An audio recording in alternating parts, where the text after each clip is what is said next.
Hello, আসসালামু আলাইকুম। সবাই কেমন আছেন? আশা করছি ভালো আছেন। একটা ছোট ভিডিও নিয়ে আসলাম।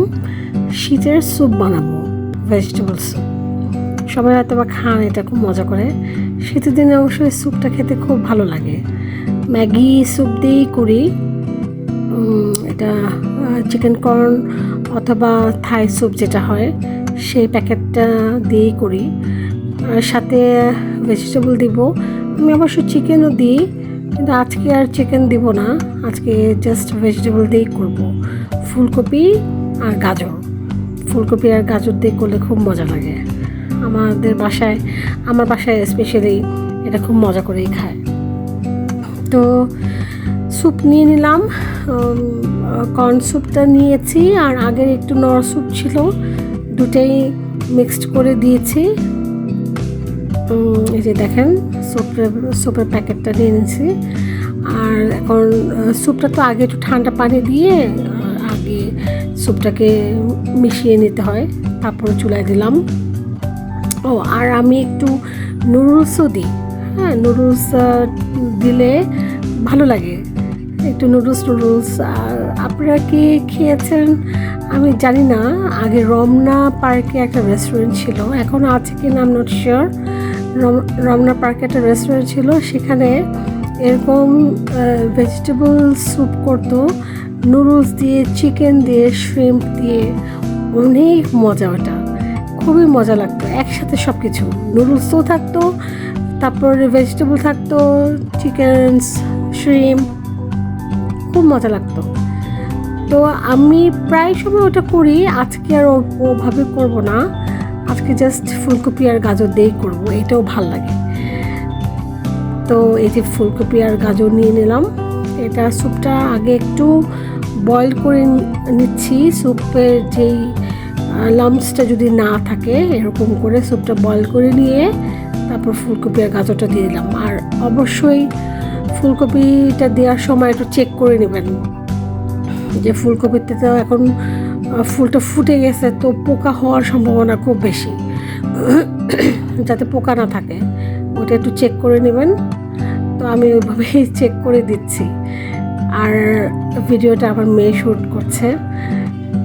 তো এই যে ফুলকপিটা দিচ্ছি আমি।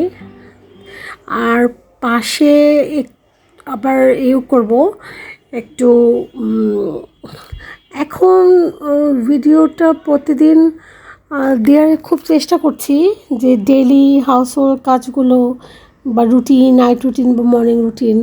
কিন্তু আমি একটু এডিটিংয়ে সমস্যা হচ্ছে। আমার যে এডিটরটি দিয়ে আমি এডিটিং করছি, এটা একটু প্রবলেম হচ্ছে দেখে আমি রোজ হয়তো বা দিতে পারছি না, মানে পারবো না। তারপরেও দেখি আমি ট্রাই করব।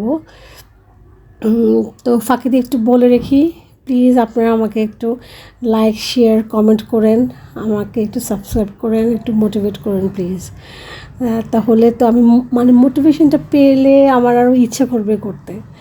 আমি কিছুদিন আগে সাজেক গিয়েছিলাম, তখন একটা ভিডিও দিয়েছি ব্যাম্বু বিরিয়ানি, খুব ভালো রেসপন্স এসছে। থ্যাংক ইউ সো মাচ, সবাইকে খুবই ধন্যবাদ।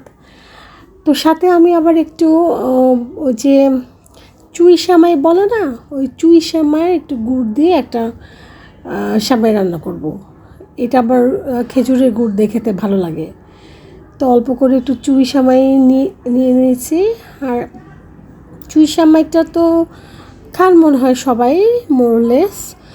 এটা আগে আমি অনেক পানি দিতাম, মনে করতাম যে সিদ্ধ হতে অনেক সময় লাগে, আসলে তা না। তো অল্প পানি দিয়েই সুন্দর সিদ্ধ হয়ে যায়। তো এটা আমি পানি দিয়েছি, পরে আমি দুধটা মিক্স করেছি, মানে পাউডার মিল্ক দিলাম, গুঁড়া দুধ। আর সাথে সাথে ক্লিনিং কিন্তু চলবে। সাথে সাথে কাজ করবেন আর ক্লিন করে নেবেন, তাহলে হয় কি একসাথে ক্লিনিংয়ের চাপটা পড়ে না। তো আমি দুধটা মিক্স করে নিয়েছি। আমার সময়টা কিন্তু গলে গেছে, ওটা কিন্তু বেশি সময় লাগে না। তো এটা আমি আবার একটু ঠান্ডা হতে দিয়ে, এই যে ঠান্ডা হলো, তারপরে আমি আর কি গুড়টা মিক্স করেছি। হ্যাঁ, একটু ঠান্ডা হওয়ার পরে গুড়টা মিক্স করলে হবে কি, মানে আর চিন্তা নেই যে ফেটে যাবে কি না বা কিছু। নাহলে একদম গরম দুধের মধ্যে গুড়টা না দেওয়াটাই ভালো, কারণ আমরা তো জানি না যে গুড়টা কতটুকু সঠিক, ভেজালও তো হতে পারে। তো আমি এই যে গুড়টা দিয়ে দিয়েছি, এখন গুড়টা মিক্স করেই ওদিকে আমার স্যুপও হয়ে গেছে। স্যুপটা আমি এখন বাটিতে ঢালবো। তো গুড়টা দিয়ে একটু নাড়াচাড়া মানে করে নিলাম। এই দেখেন স্যুপটা বাটিতে ঢেলে দিয়েছি। ঠিক আছে, দেখেন তাহলে। আল্লাহ হাফেজ, সবাই ভালো থাকবেন।